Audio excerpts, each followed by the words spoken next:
Men at Sea, the third in a series of presentations of the National Broadcasting Company in cooperation with the United States Maritime Commission and the War Shipping Administration.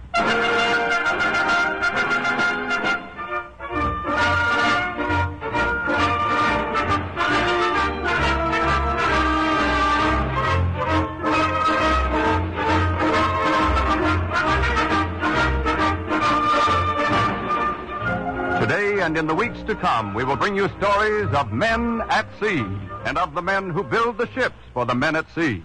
Today, Landlocked Shipyard, the story of a fighting factory making boats for the merchant marine.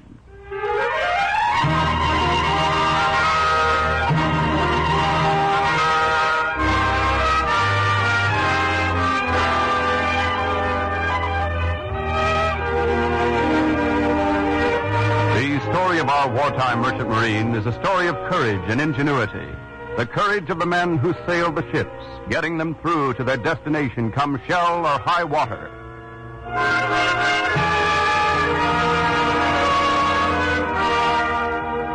The courage of the men and women who build the ships, sticking to their jobs and sliding them down the ways on schedule, ahead of schedule. And the ingenuity of the thousands of men and women in hundreds of factories all over the country who have converted themselves and their plants to fit the needs of our vast shipbuilding program. Wait a minute, brother. Did you say all over the country? Yes, I did. Well, you're racing your motor there, chum. Them ships are built alongside the ocean. My wife and I seen one launch just the other night in the newsreel. It was down in Baltimore. After they doused her with champagne, she slid right into Chesapeake Bay. That's where they build them boats, Bub, right by the ocean. You got your wires crossed. Well, you know, you're right in one respect, my friend. Our merchant marine ships are launched by the sea. But the parts that go into them come from almost every state in the Union. Yeah? That's right. Pick that ship you and your wife saw. Her pressure gauges may have come from your state. Her boilers from mine. Her propeller shaft from still another. You don't say. And those lifeboats swinging from her davits. Do you have any idea where they come from?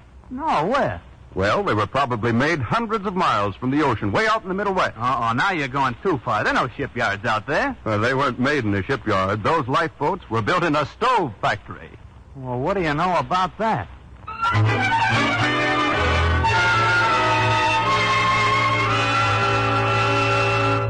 Yes, that's the wartime conversion story of an American plant, one among more than 1,500 factories, which in 32 states manufacture products needed for the sea, which are shipped to 71 shipyards on the Atlantic, the Pacific, the Gulf Coast, and the Great Lakes, resulting in the assembling of 5 or 6 new ships every single day.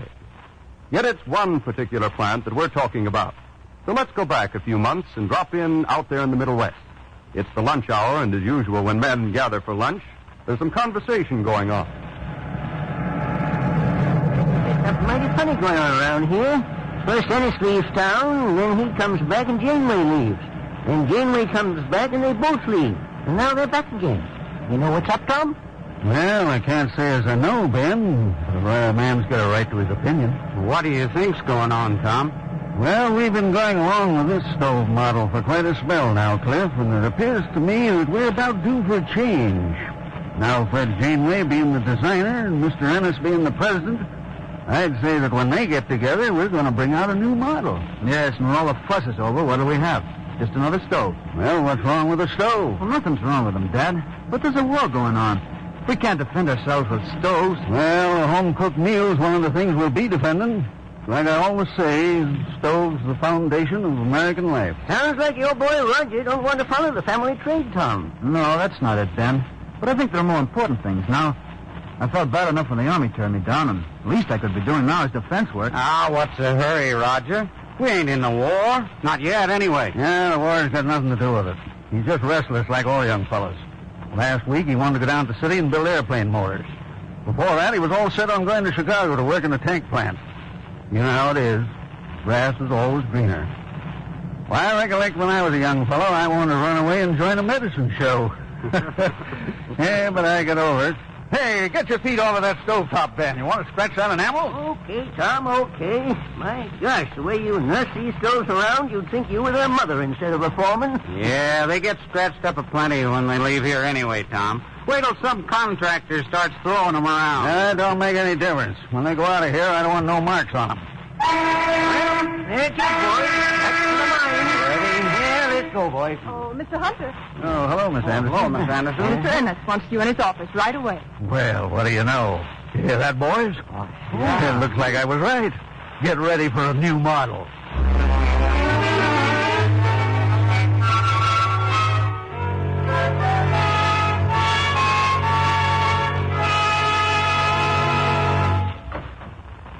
Come in, Tom. How you morning, Miss Anderson? Good morning. Have a chair.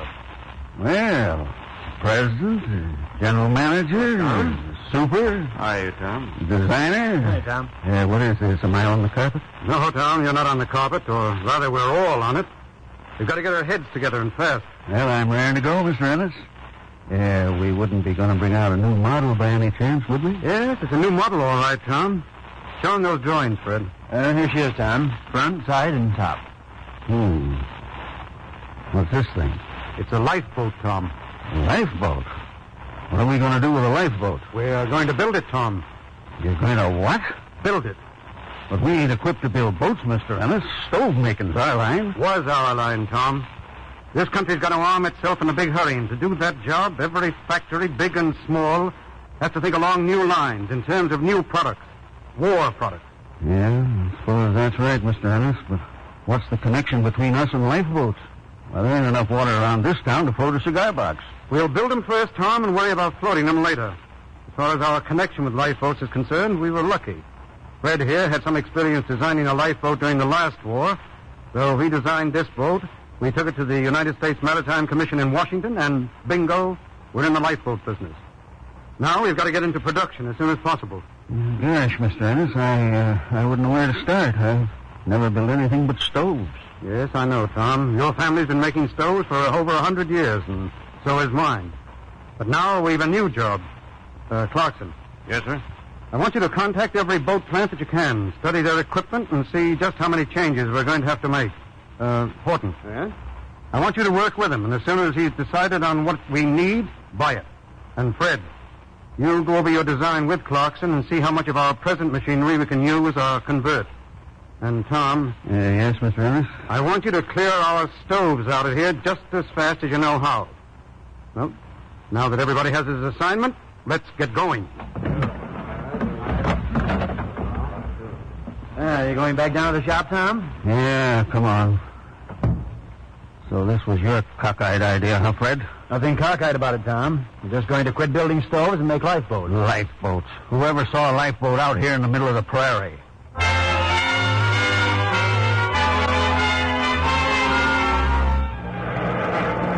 Okay, boys, knock down those tumbling mills and get them out of here.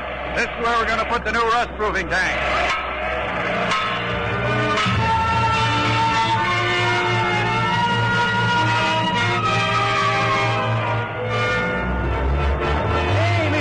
These plans call for a 30-foot furnace. We've got no room in here for a thing that big. And build it outside. We'll put a building around it later.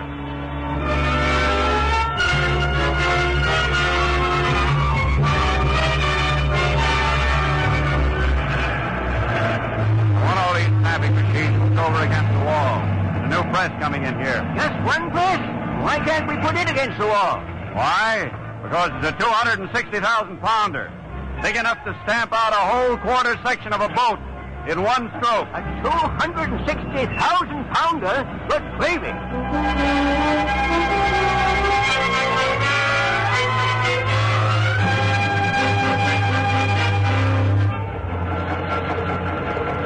When we get into full production on those boats, I'm afraid we're going to have trouble down here in the mountain department, Mr. Clarkson. Trouble? What kind? We won't be able to get enough railroad cars in here to load them. Any way we can get more track space? Not without tearing out that whole wall. Then tear out the wall.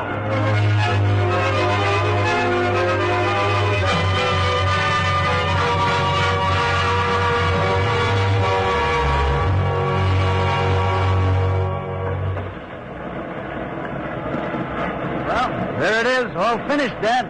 That's the last stove we'll make around here for some time. Well, you don't have to act so darn tickled about it. My gosh, Tom, why don't you snap out of it? With that long face of yours, you'd think we were burying your best friend. I'm glad it's over myself. I'll be glad when we start on that boat. Yeah, me too.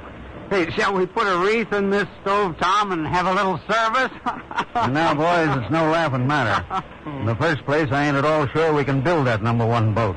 And if we should happen to get it stuck together, how do we know it's going to float? Why, ain't you heard, Tom? We're going to try her out in my brother's horse trough. No, Ben. Fred Janeway's going to launch her in his bathtub. Well, don't worry. We've got a place to test her, all right. Out in the swimming hole, the old East End gravel pit. Boy, I can't wait to start work on her. What's got into this boy of yours, Tom? Ever since he heard we're going to make lifeboats, he's been livelier than butter in a skillet. Yeah, this is just the kind of a wild scheme that appeals to him. Well, there's nothing wild about it, Dad. Now we're going to do something important. It's not like making a stove just to sit around in somebody's kitchen. Our lifeboats will be all over the world, going to England and China and Russia, everywhere. Fiddlesticks. Before you get those boats out on the 7 seas, you'd better see if we can make one here. We'll make it. I ain't so sure, son. I'm not so sure.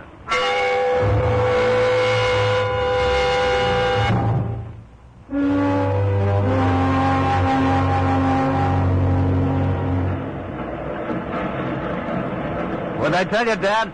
There comes number one out of the foundry. My gosh, Tom, he's right. There she is. Hey, I'd say that's pretty darn good. Look at her. She looks just like a lifeboat. Well, I thought she is, you darn fool. Oh, what I mean is those fellas in there never worked on anything bigger than an oven before. Yeah, it's together, but it still ain't floating. Hey, they're bringing her over here now. I guess we get the next crack at her. Look, she's the same in both ends. I wonder how you tell the front from the back. You don't, Ben. On a boat, you tell the bow from the stern. And what did you say they call the right and left, Roger?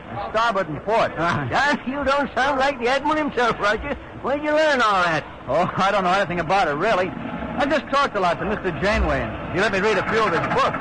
Okay, boys, ready for final assembly. Can you take her from here, Tom? I think so, Mr. Carlson. All right, she's all yours. What'll we do first, Tom? Why, well, I guess we'd better put in those seat boards. No, Dad. I mean, excuse me, but I think we ought to put in the forts last. Don't you think it would be better if we shipped the rudder first? Shipped it? Where to? That's some more sailor talk, Cliff. That means to put it on. Oh, yeah. Aye, mate. Then we can make the forts fast and rig the mast and sail. Don't you think that's the best way to do it, Dad? Well, I guess so. Yeah, we'll try it that way. Let's go. Okay. Here, Ben, give me a hand with this rudder and we'll line it up, huh? Yes, sir, Skipper. Heave home, Huggy!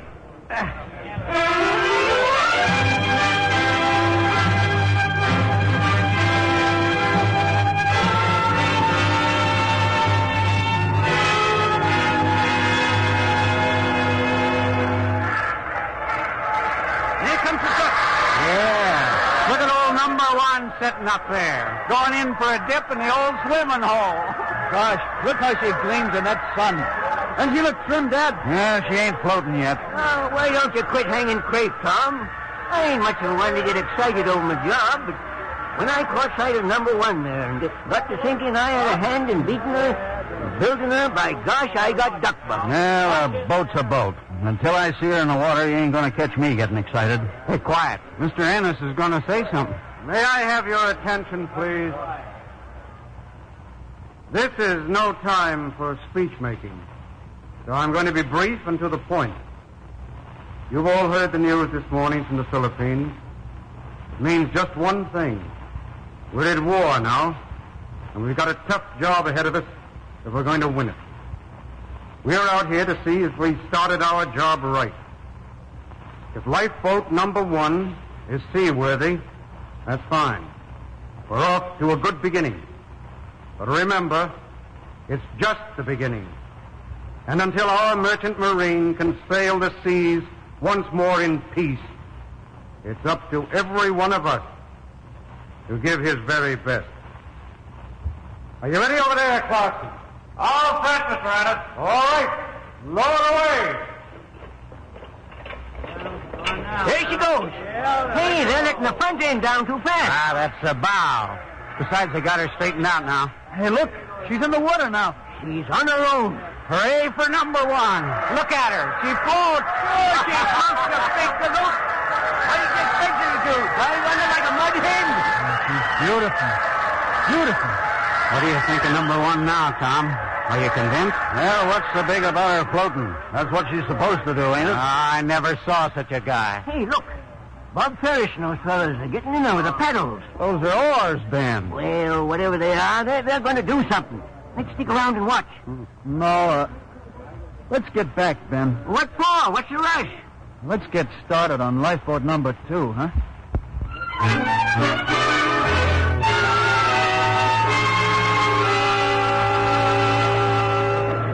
They're rolling these boats out of here now, Cliff. The government inspector just okayed number 220. Yep, we're doing 4 a day now, regular as a clock. But you know what I heard today? What? Well, since young Roger Hunter worked out that new assembly line idea, Clarkson's going to step it up to 8. 8 lifeboats a day? Huh. Think of that, Cliff. Remember how long it took us to put together old number 1? Yeah. Yeah, that was like pulling teeth, wasn't it? Wonder where she is now. And if I know. But I'll bet wherever she is, she's ready, willing, and able to do her job. You know, a lot of these boats have come along since then. But I haven't felt the same way about them as I did about her. Yeah, I know. She had a sort of personality. Yeah, it's funny how things work out, ain't it? Here's Roger taking to this lifeboat building like a duck to water. With old Tom, why, it's just the opposite. He just kind of dropped his whip since we quit making stoves. You know, I've got an idea that now Tom don't feel so sure of himself. Well, whatever he did, he's sure taking it out on Roger. That's why Roger has to be transferred out of here. He told him he thought he'd be better on a machine. But the real reason was Tom's riding him. It's too bad, any way you look at it. Well, speak of Beelzebub and up he pops. Hi there, Skipper. What are you doing in our port? Oh, Ben. Cliff. Hi, Roger. The big press snapped a rod, and while they were putting in a new one, I thought I'd come back to my old stamping grounds and give you a hand. Where's Dad? Oh, he's up the other end of the shop somewhere. What number are you working on now? Number 222 for the Ocean Blue. That's not so bad. I wonder if they put it in the shop news. If they do, they can cancel my subscription. Hey, lift that rudder up here, Ben. Here, Ben, I'll give you a lift. We better hurry and get this boat out of the way. There's number 223 poking her prow out of the foundry. Hey, you got the pin, Cliff? Yep, right here. All right, Ben, all through here. You lined up down there? Yep. All right, Cliff, set the pin. Right. What are you doing over here in my department? My press broke down, Dad. Since I knew this work, I thought I'd come over here till they get it fixed. Oh, you did, huh? Well, let me tell you something. Whenever a man asks to get out of my department, we can get along just fine without him. Oh, but, Dad, be reasonable. I just wanted to help. Help? You just wanted to poke your nose in over here and see if you couldn't make some more of your bright suggestions. Next thing you know, you'll be thinking you own the place. Now, see here, Dad. I don't think I own anything. I just had a little time to spare, and I wanted to keep busy. Well, keep busy someplace else. We don't need you here. How's that one coming, Ben? We're shipping the rudder now. Well, finish that up today. You can do the thwarts tomorrow. The way we're turning them out now, there's no rush. But, Dad, if you let me help you, we can finish the whole thing today. 3 of us can do it easy before quitting time.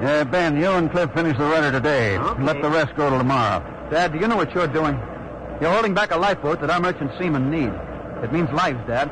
Men's lives. I know you've had it in for me ever since we quit making stoves. For some reason, you blame the change on me. But don't take it out on innocent men. They need these boats, Dad. They're counting on us. I'm the boss here, and I said we'd finish the boat tomorrow. I know you're the boss, but finishing this lifeboat is more important than you or me or any of us. I say we can finish it today, and we're going to. How about it, Cliff? Ben? Let's wrap up number 222. You heard my orders, boys. Sorry, Tom, but the merchant marine's waiting for this boat. That's how I figured, too, Tom. Come on, Roger. We're going to have to step on it.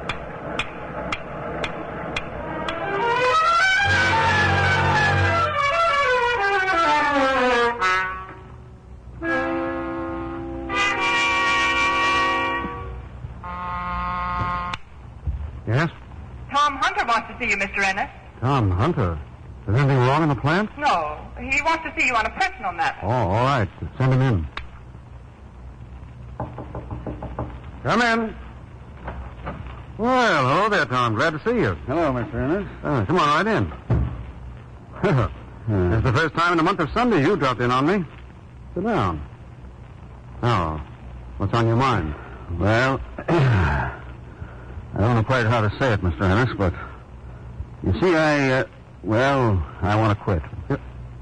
You want to quit, Tom? Oh, I know it sounds crazy with all the important work we're doing now and all. I know it is important work since we're in the war. But, well, I just don't seem to fit in around here anymore. Well, tell me about it, Tom. What's the trouble? No, it's been one thing and another for a long time now. But this afternoon it kind of came to a head. My boy Roger, you know Roger. I'll say I know him. He's the smartest young fellow we've got here. Oh, he's a bright one, all right. There's no question about that. But anyway, he came over to my department to work while his machine was being fixed. Now, my boys have been working pretty hard lately, Mr. Ennis. You know that. Yes, we all have, Tom. Well, when Roger wanted to rush ahead and finish a job, I put my foot down and said no, they could finish it tomorrow. Well, Roger got all riled up and said they ought to go ahead. Well, they followed his orders instead of mine. Now, when a foreman loses control of his men, Mr. Ennis, I think it's time for him to step out. I see. Well, I'm not saying Roger didn't have his reasons, Mr. Ennis, but he just don't see things my way. Looks now like the boys don't either. So the best thing for me to do is to leave. That's what I want to do. How long have you been with us, Tom? Well, going on 35 years now. That's a long time. And I sure hate to lose you now. We need every experienced man we have, and more, too. Oh, maybe we can straighten this thing out. Take this thing this afternoon. I wasn't there, of course, but from what you told me, you were both right, in a way. Naturally, you want to protect your men. That's what a foreman ought to do. But Roger was thinking of something bigger, Tom. He wasn't looking at the work involved. He was thinking of the job that lifeboat has to do. That's why he was so anxious to get it finished. Oh, don't you see that? Well, I've been trying to see it right along, Mr. Ennis, and when you put it that way, it sounds mighty convincing. But when I get back down in the shop, it'll all get mixed up again. As hard as I try to talk myself out of it, those boats are just taking the place of stoves to me. When we quit making stoves, I just lost interest. I guess I'm what you call one-tracked. Well, Tom, if that's the way you feel, I suppose there's nothing I can do about it. No, sir, I suppose not. Well, I guess I'll be getting along. I suppose I can stop by for my pay now, can't I? Oh, yes, your pay, Tom. I'll tell you what you do.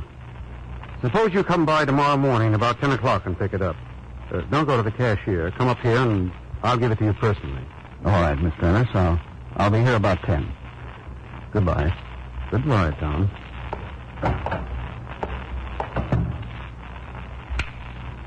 Yes, Mr. Ennis? Is everything all set for tomorrow morning, Miss Anderson? Yes, sir. We got a wire just a few minutes ago from Washington. They'll get here at 9. Good. Now, nobody in the plant knows anything about it, do they? Oh, no, sir. Not a soul. That's fine. I want it to be a complete surprise. Particularly to Tom Hunter.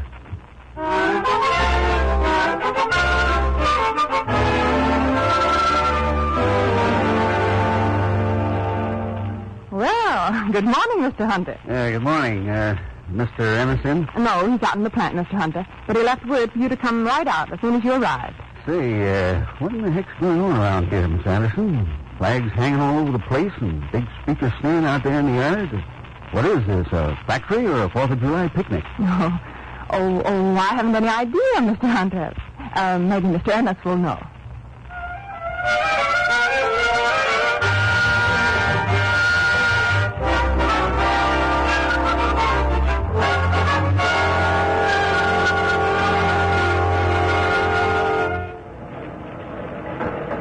Sort of proud you're building life rafts here, too, isn't it, Ennis? You just give us the contract, Mr. Commissioner. We'll do the rest. Well, I don't doubt that.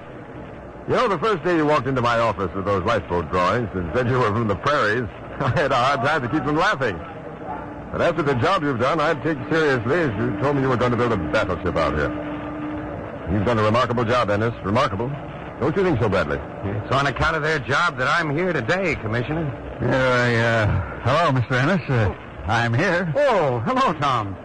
Tom, this is Commissioner Hillary of the United States Maritime Commission. Yeah, how do you do, Commissioner Tom Hunter, our final assembly foreman. Mr. Hunter, I'm proud to shake your hand. And what you've done out here is an example to all America. Every time you look at that pennant, I just remember that yours is one of the Merchant Marine's favorite ports. Pennant? Why, I forgot to tell you, Tom. Today our plant gets the Maritime M pennant for outstanding production achievement. I want to surprise everybody. May I shake your hand, too, Mr. Hunter? Oh, yeah, why, sure. Oh, I'm sorry. Tom, this is Seaman Bradley of the Merchant Marine. Yeah, I'm glad to know you. It means a great deal to me to meet a man who saved my life, Mr. Hunter. Saved your life? Yeah. You see, I was torpedoed in the South Atlantic. We lost all of our boats but one. She was one of yours. She rode out 18 days of the foulest weather I've ever lived through. And when we were picked up, even though she was battered and weather-scarred, she was in one piece and keeled down.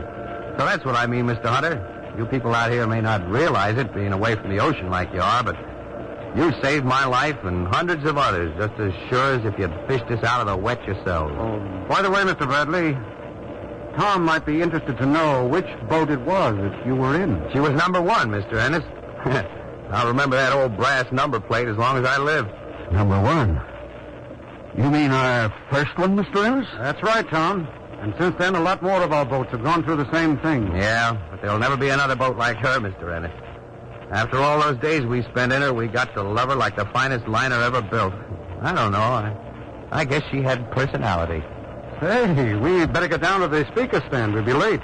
And, by the way, Tom, I have a check here for you. Well, if it's all the same to you, Mr. Ennis, I'd like to, can't I just collect it Saturday as usual with the rest of the boys? You bet you can, Tom.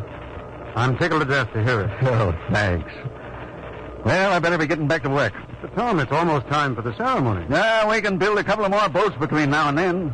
Come to think of it, I've been acting like one of them darn bottlenecks. I gotta catch up. Well, the first thing you know, some young sprout will come around and try to take my job.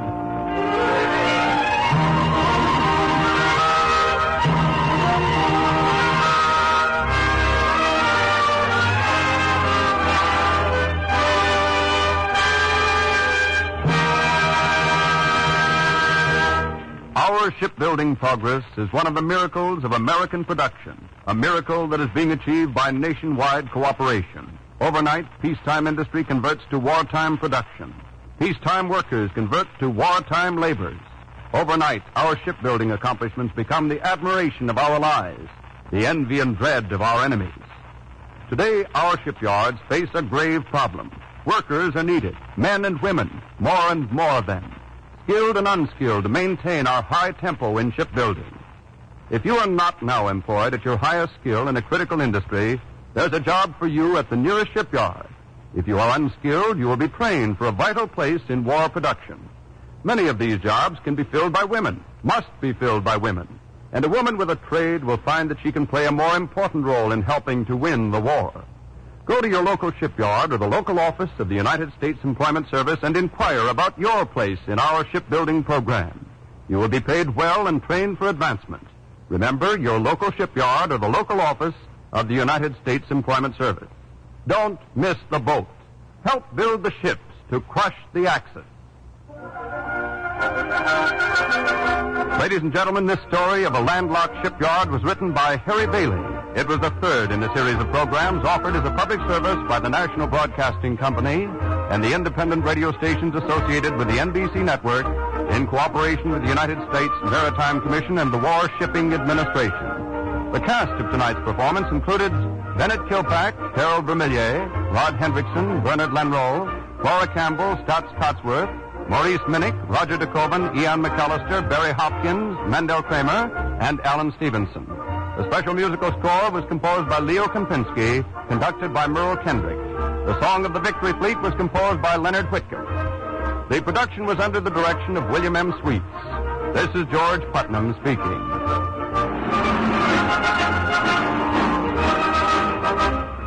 This program has come to you from New York. This is the National Broadcasting Company.